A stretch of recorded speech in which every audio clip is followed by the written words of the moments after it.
సమస్తాన్ని చేయగలడు, దేన్నైనా మార్చగలడు అన్న అంశాన్ని ఈరోజు మనం ధ్యానం చేయబోతున్నాం. అందును బట్టి దేవుని మనం మహింపరిచేవారుగా ఉండాలి, ఆరాధించేవారుగా ఉండాలన్న అంశాన్ని ఈరోజు మనం ధ్యానం చేయబోతున్నాం. యోబు గ్రంథం 8వ అధ్యాయము 7వ వచనం. నీ స్థితి మొదట కొద్దిగా ఉండినను తుదకు నీవు మహాభివృద్ధి పొందుదువు. ఇది సాధ్యం అవుతుందా? కొద్దిగా ఉన్న స్థితి నుండి మహా అభివృద్ధిలోనికి రావటం వీలవుతుందా? సాధ్యమవుతుందా? సాధ్యం అవుతుందా అంటే సాధ్యం అవుతుందా లేదన్నా చెప్పండి. సాధ్యం అవుతుంది. ఎవరి వల్ల సాధ్యం అవుతుంది? మన వల్ల మాత్రం కాదు, దేవుని వల్లే సాధ్యం అవుతుంది. ఆ సత్యాన్ని ఈరోజు మనం జ్ఞాపకం చేసుకుంటా ఉన్నాం అన్నమాట.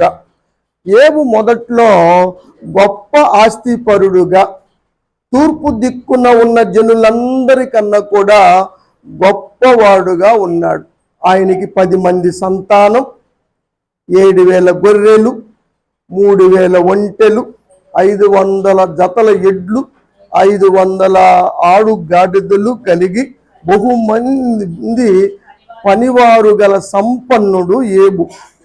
అయితే శోధించబడటం ద్వారా సాతాను వల్ల సమస్తాన్ని కోల్పోయాడు.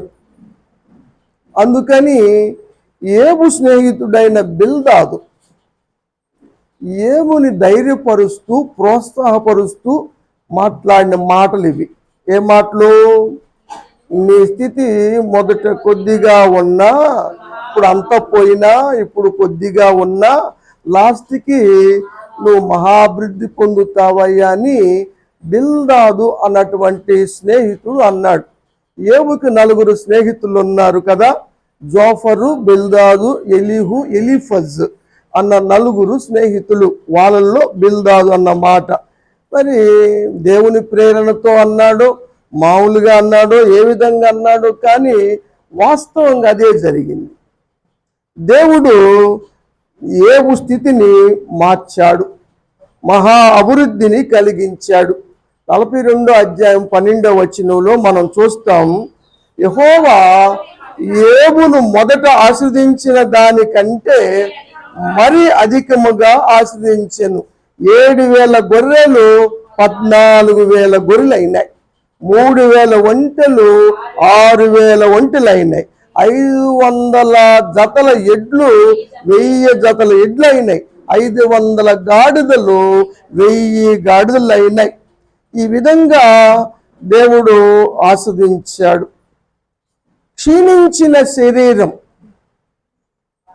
మృతతుల్యమైన శరీరం, బాధాకరమైన కురుపులతో నింపబడిన శరీరం మరలా బాలుని శరీరముగా మార్చబడింది. దేవునికి స్తోత్రం. ఇది ఎవరికి సాధ్యంరా? దేవునికే సాధ్యము. దేవునికి స్తోత్రం. సంపూర్ణమైన ఆరోగ్యవంతుడిని చేశాడు.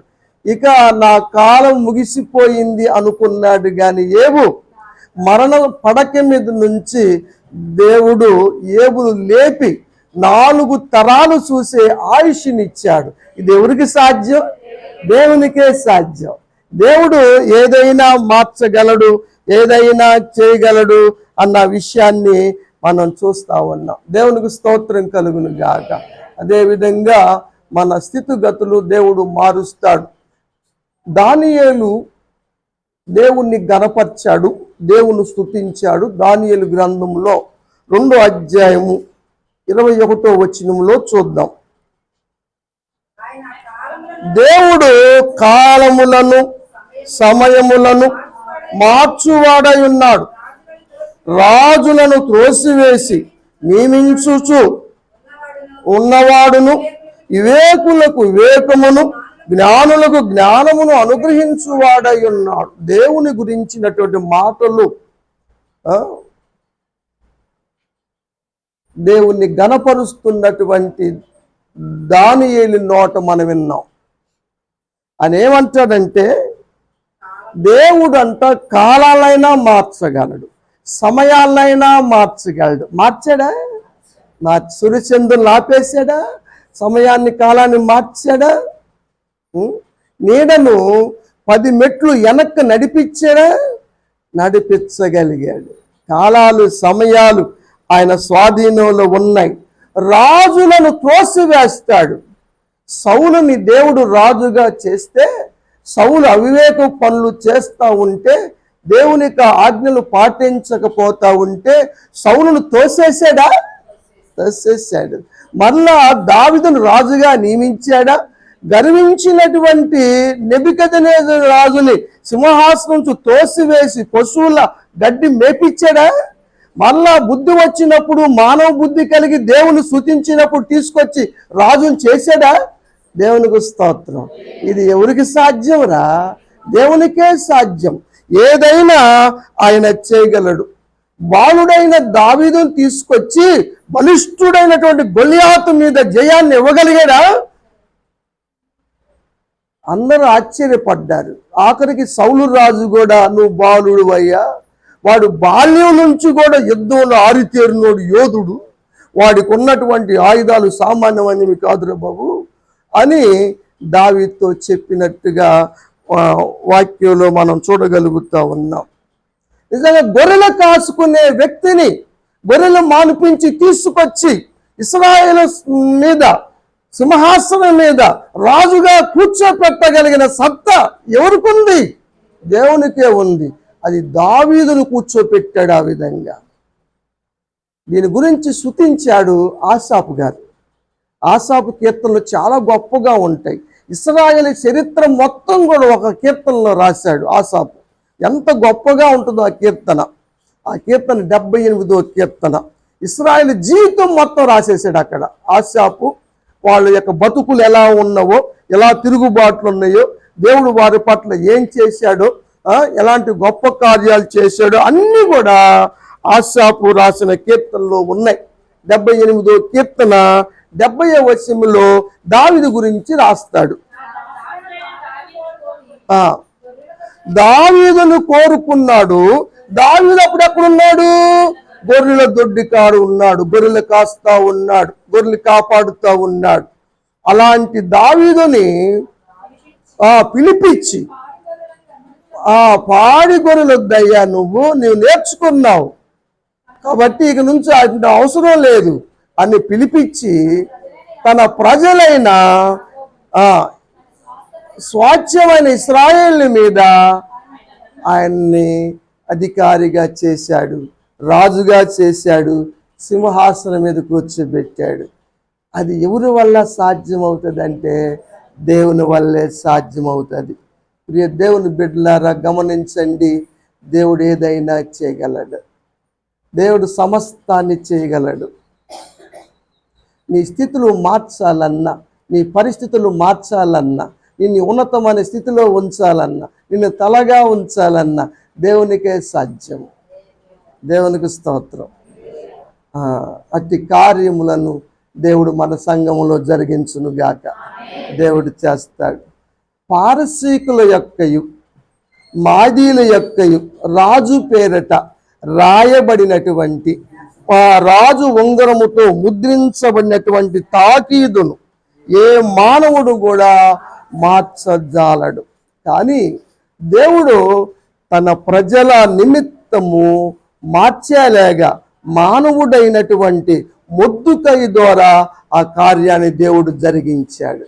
మొర్దెకై రాజ ఉంగరాన్ని తీసుకొని మరలా ముద్రించి ఆ తాకీదును మార్పిచ్చాడు. ఎస్తేరు గ్రంథంలో చూస్తాం, 8వ అధ్యాయం 8వ వచనం.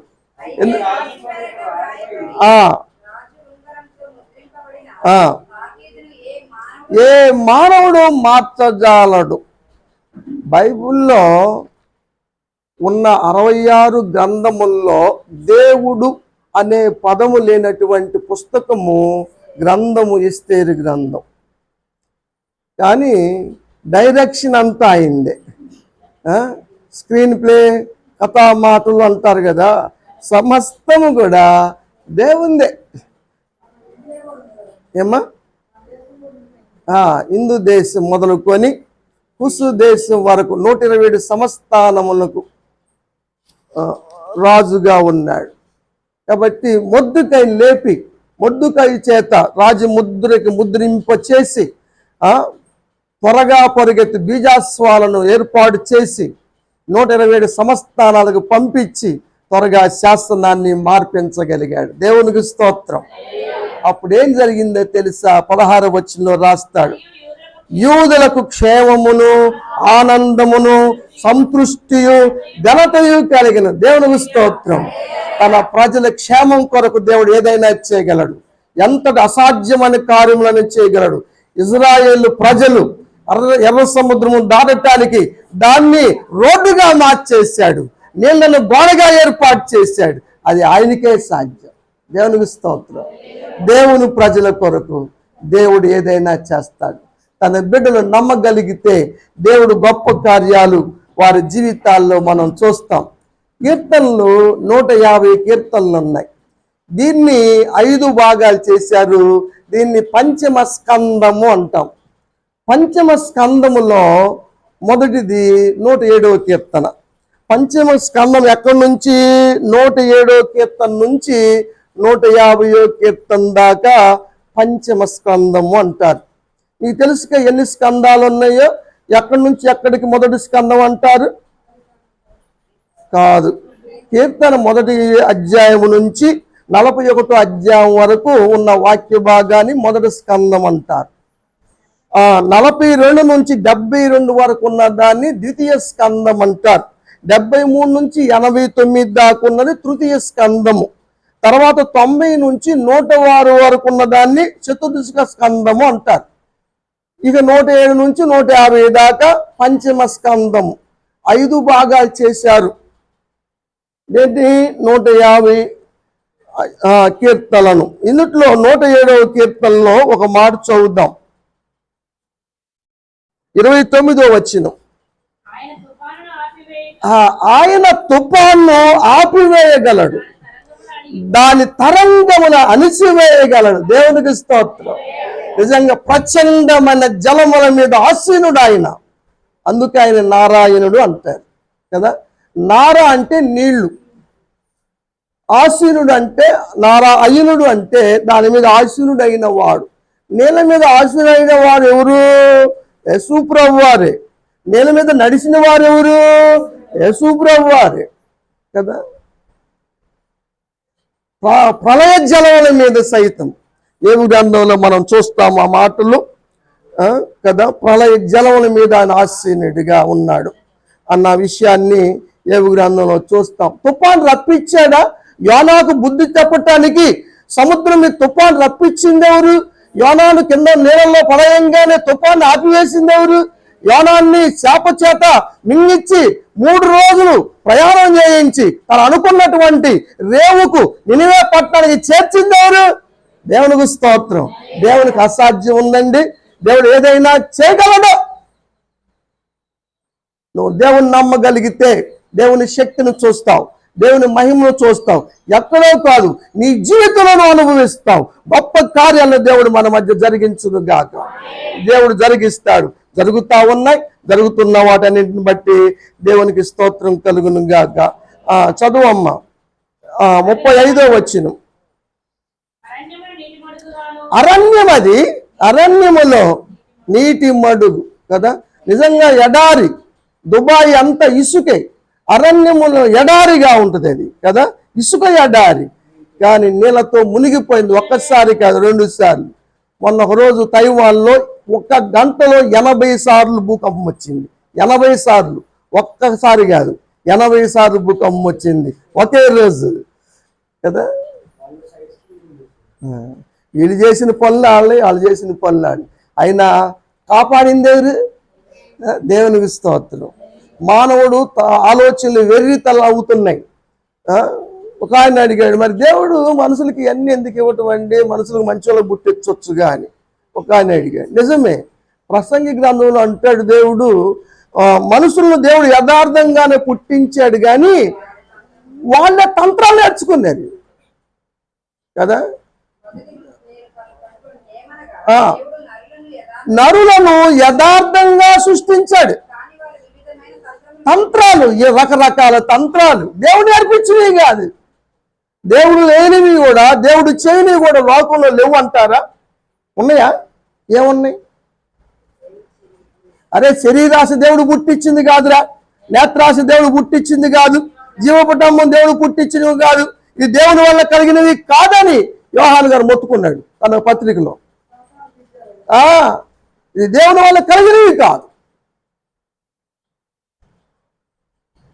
కాబట్టి దేవుడు ఏదైనా చేయగలడు. అరణ్యమును నీటి మడుగుగాను, ఎండిన నేలను నీటి ఊటలు గల చోటుగాను ఆయన మార్చివేశాడు. దేవునికి స్తోత్రం.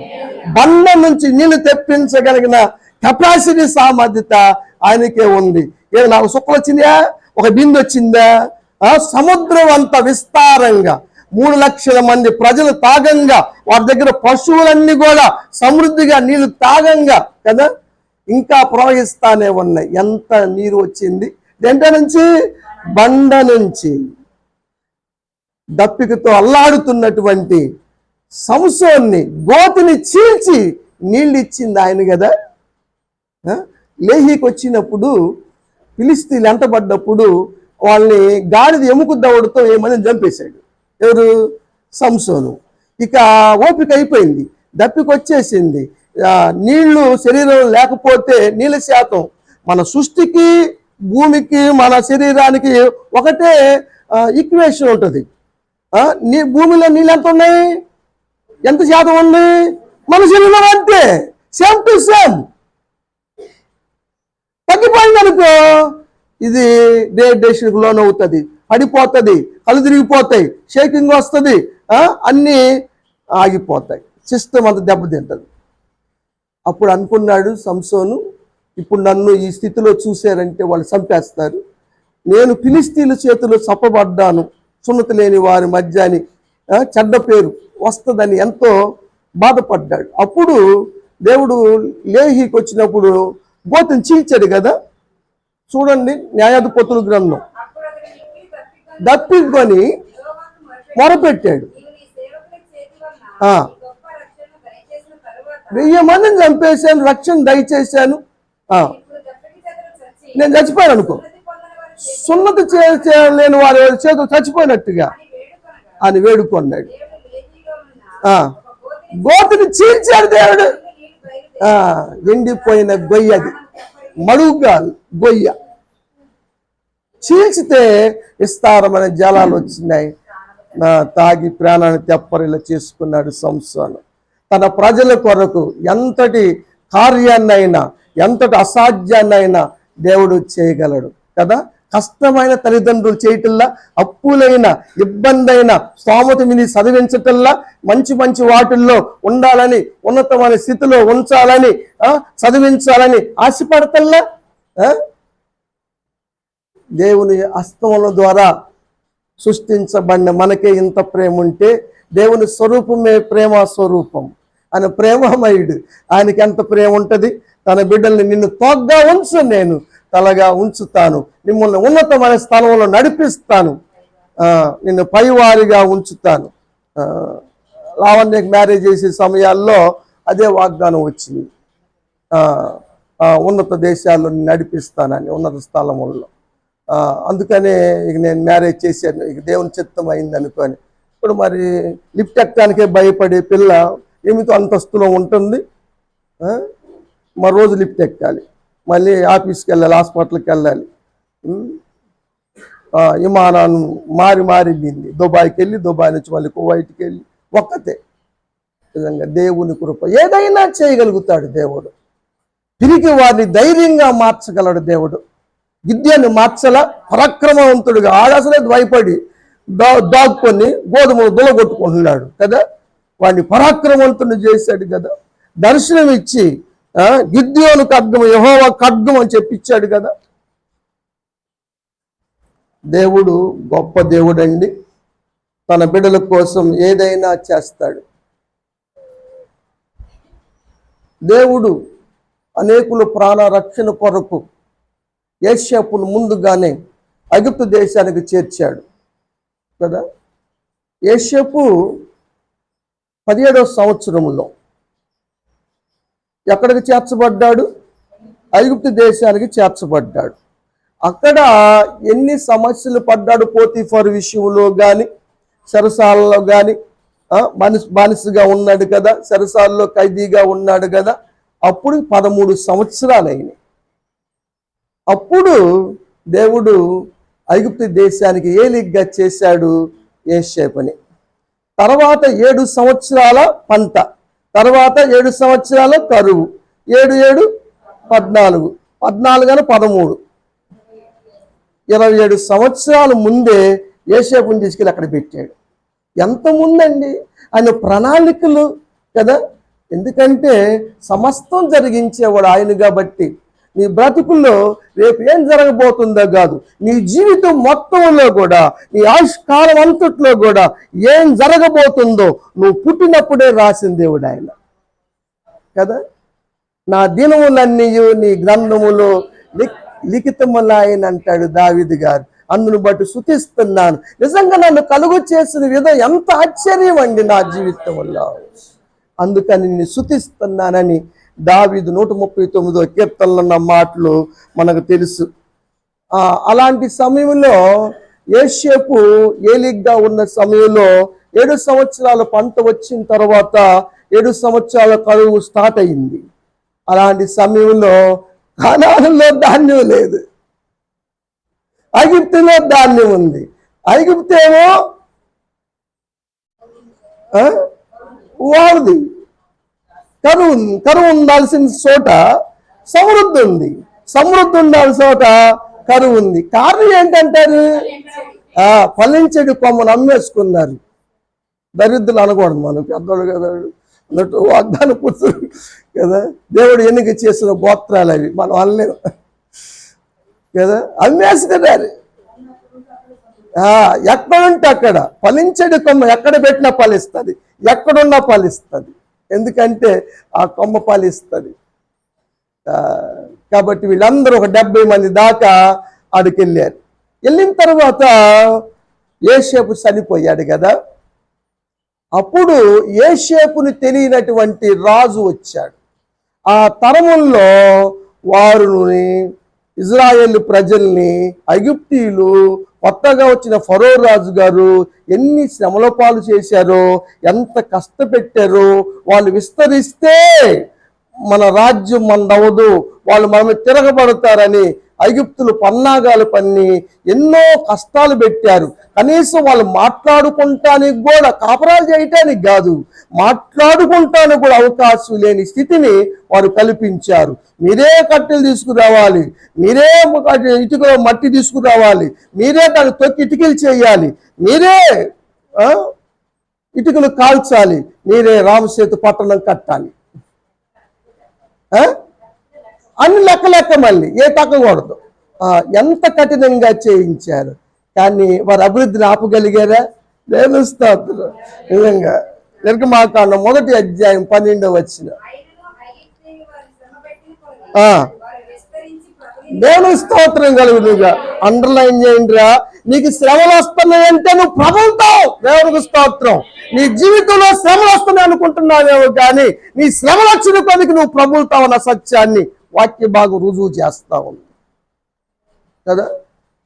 నిజంగా దేవుడు మాత్రమే చేయగలరా కదా. కాబట్టి శ్రమలు ఆశ్చర్యమని భావించకండి. నాకు శ్రమలు వచ్చినాయని కుంగిపోవాకండి. శ్రమ దేవుడు కుంగిన వాడు అంత చేతగానోడు ఇంకోడు లేడని సొలొమోను చేత రాయించాడు దేవుడు. వారిని ఎవరు? 7వ వచనం చదువుదామండి.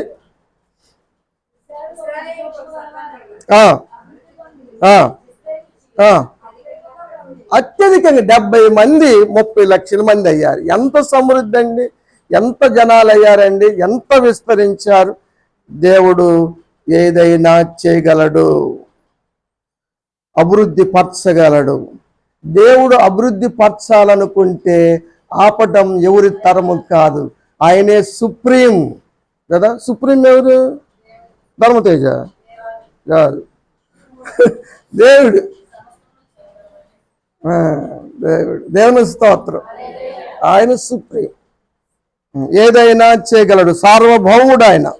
ఆ సత్యాన్ని మనం గమనించాలి, తెలుసుకోవాలి. అందుకనే దేవుణ్ణి గణపరచాలి. గణపరచినటువంటి నెబుకద్నెజరు బతుకు ఏమైందో తెలుసు కదా. దానియేలు గ్రంథం 4వ అధ్యాయం 17వ వచనంలో మనం చూస్తాం.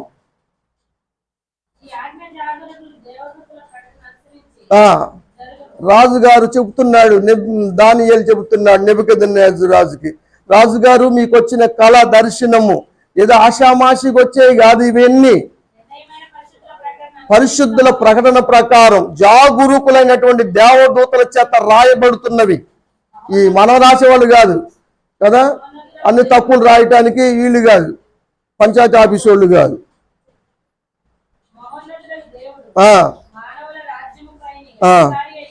దేవుడు అన్నిటి మీద అధికారి. ఆయన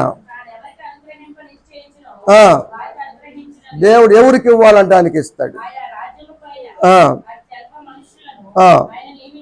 అల్పులైనా సరే తీసుకొచ్చి సింహాసనం మీద కూర్చోబెడతాడు. ఇస్తే అల్పురాలా అధికురాలా? మొర్దెకై అల్పుడా అధికుడా? ప్రధానమంత్రి అయ్యాడు ఆయన. ఆమె రానయ్యింది. ఎవరు చేశారు? దేవుడే. దేవుణ్ణి నమ్మగలిగితే నువ్వు నీ జీవితంలో మార్చబడతావు. దేవుడు స్థితిగతులు మారుస్తాడు, జీవితాలను మారుస్తాడు, పరిస్థితుల్ని మార్చగలడు దేవుడు.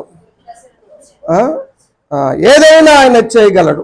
34వ అధ్యాయం వచనం, 4వ అధ్యాయం దానియేలు గ్రంథంలో, ఏ కాలం? మూర్ఖత్వం పోయిన కాలం, పశువుల గడ్డి మేసిన 7 కాలాలు గట్టించిన తర్వాత ఇప్పుడు వచ్చింది బుద్ధి, మానవుని బుద్ధి. ఇప్పుడు ఎత్తాడు కళ్ళు కదా. ఆకాశం కళ్ళు ఎత్తని జీవి తెలుసా మీకు? పందే.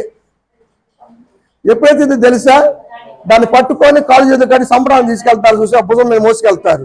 అదేంటి పైన బులుగు బులుగు ఉంది అనుకుంటారు.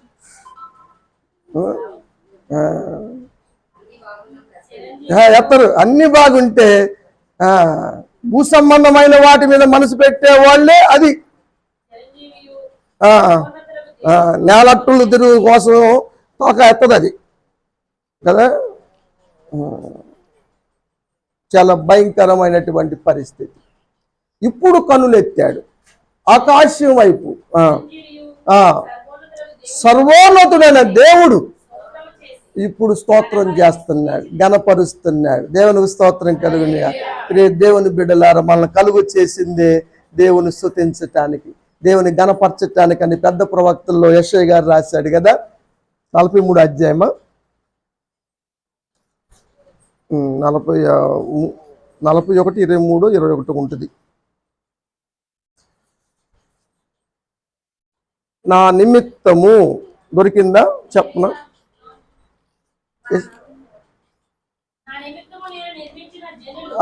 నా నిమిత్తము నేను నిర్మించిన నా జనులు ఏం చేస్తారు? దేవుని విడిచిపెట్టి పక్కకి వెళ్ళి పనులు చేసుకుంటారు. దేవునికి ప్రథమ స్థానం ఎవరు అనుందా? దేవుడిని మనం గణపరచాలి. గణపరచకపోతే నెబుకద్నెజరు బతుకే. అప్పుడు మనం ఇంకో వచనం చదువుతాం, 37వ వచనం, దానియేలు గ్రంథం 4:37.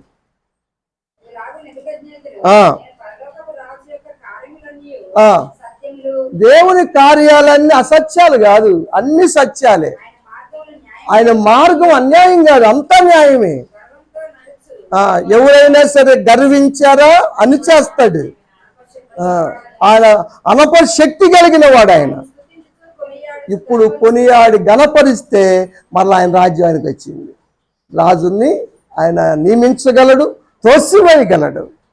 ఆయనకి అంత శక్తి కలిగిన వాడుగా ఆయన ఉన్నాడని దేవుని యొక్క వాక్యంలో మనం చూస్తూ ఉన్నాం. దేవుడు ఏదైనా చేయగలడు కదా. సంతానం లేక అందరి చేత నవ్వులు పాలవుతూ, మరి ముఖ్యంగా పెనిన్న చేత ఎంతగానో బాధించబడినటువంటి అన్న జీవితం మనకు తెలుసు కదా. ఎంత దుఃఖంతో ఉండేదో, ఎన్ని మాటలు అనేది పెనిన్న. కానీ ఆమె దేవుని సన్నిధిలో తన హృదయాన్ని కుమ్మరించుకున్నప్పుడు దేవుడు ఆమె గర్భాన్ని తెరిచి గొప్ప కుమారుడు సమూయేలుని ఇచ్చాడు. అప్పుడు ఆమె హృదయం సంతోషంతో కీర్తించింది. మొదటి సమూయేలు గ్రంథం 2వ అధ్యాయంలో అన్న హృదయం సంతోషాన్ని బయలుపరిచింది. ఇక్కడ అంతదే అందుట్లో ఏం రాయబడిందంటే 6వ వచనం చదువుదాం. జనులను సజీవులుగాను మృతులుగాను చేయవాడు ఆయనే కదా. నిన్ను బ్రతికించాలన్నా ఆయనకే సాధ్యం. నీ మరణం తప్పించాలన్నా ఆయనకే సాధ్యం. పాతాళానికి వెళ్ళకోకుండా తప్పించాలన్నా, నిత్య జీవానికి తీసుకెళ్ళాలన్నా ఆయనకే సాధ్యం. దేవునికి స్తోత్రం. దేవుడి సమస్తాన్ని జరిగిస్తాడు. పాట పెట్టనమ్మా.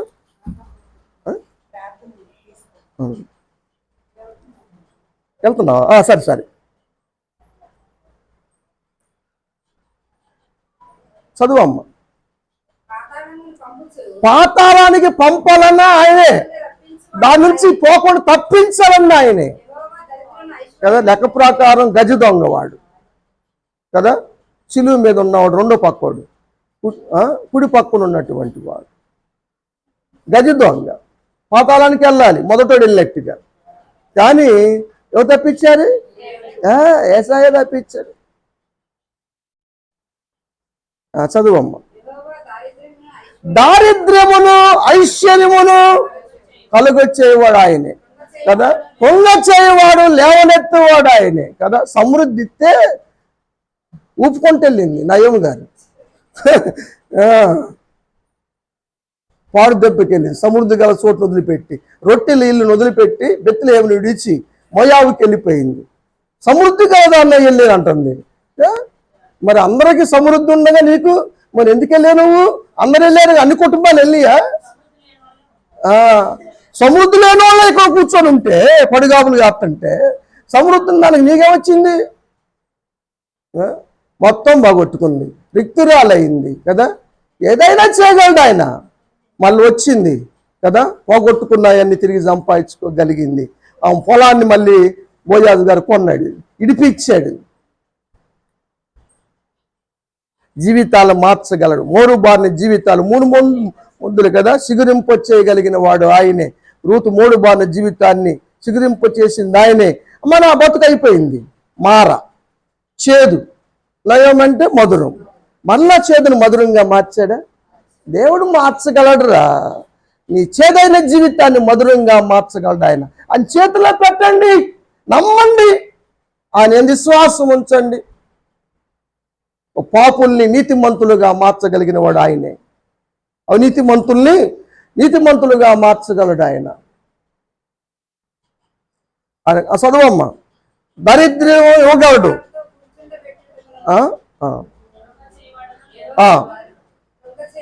దరిద్రులను లేపి ఉన్నతమైన స్థితిలో కూర్చోపెట్టువాడు ఆయనే. దేవుని కెపాసిటీ. దేవుని మనం ఎలా ఆరాధించాలి, ఎలా స్తుతించాలి, మాటలు గుర్తున్నాయి కదా. గుర్తుపెట్టుకోండి. దేవుని స్తుతించే పదాలు, దేవుని గణపరిచే పదాలు మనకి చాలా ఉన్నాయి. కీర్తనలో చాలా ఉన్నాయి కదా. మీరందరూ మంచిది 1000 స్తుతులు చెబుతూ ఉన్నారు. ఒకరోజు చెప్పిద్దాం అనుకున్నాను, మీరు ముందుకు వస్తే ఒకరోజు 1000 స్తుతులు చెప్పిస్తాను నేను. అందరూ కూడా మన సంఘం తరపున అందరూ నేర్చుకుంటారు, చూసుకుంటారు అన్న విషయంలో. ఏదైనా మీరు ఓపిక లేని సమయాల్లో అది ఆన్ చేసుకొని చక్కగా పనులు చేసుకోవచ్చుంట. అవన్నీ అట్టా విధంగా నేర్చుకోవచ్చు అన్న ఉద్దేశంతో. దేవుడు ఏదైనా చేయగలడు. పాపిని పవిత్రుడిగా చేయగలిగింది ఆయనే. నరకాన్ని తప్పించి పరదేశు ఇవ్వగలిగింది ఆయనే. నిత్య శిక్షను తప్పించి నిత్య జీవంలో ప్రవేశింపచేయగలవాడు ఆయనే. ప్రకటన గ్రంథంలో ఒక మాట చూస్తాం, 3వ అధ్యాయం 7వ వచనం.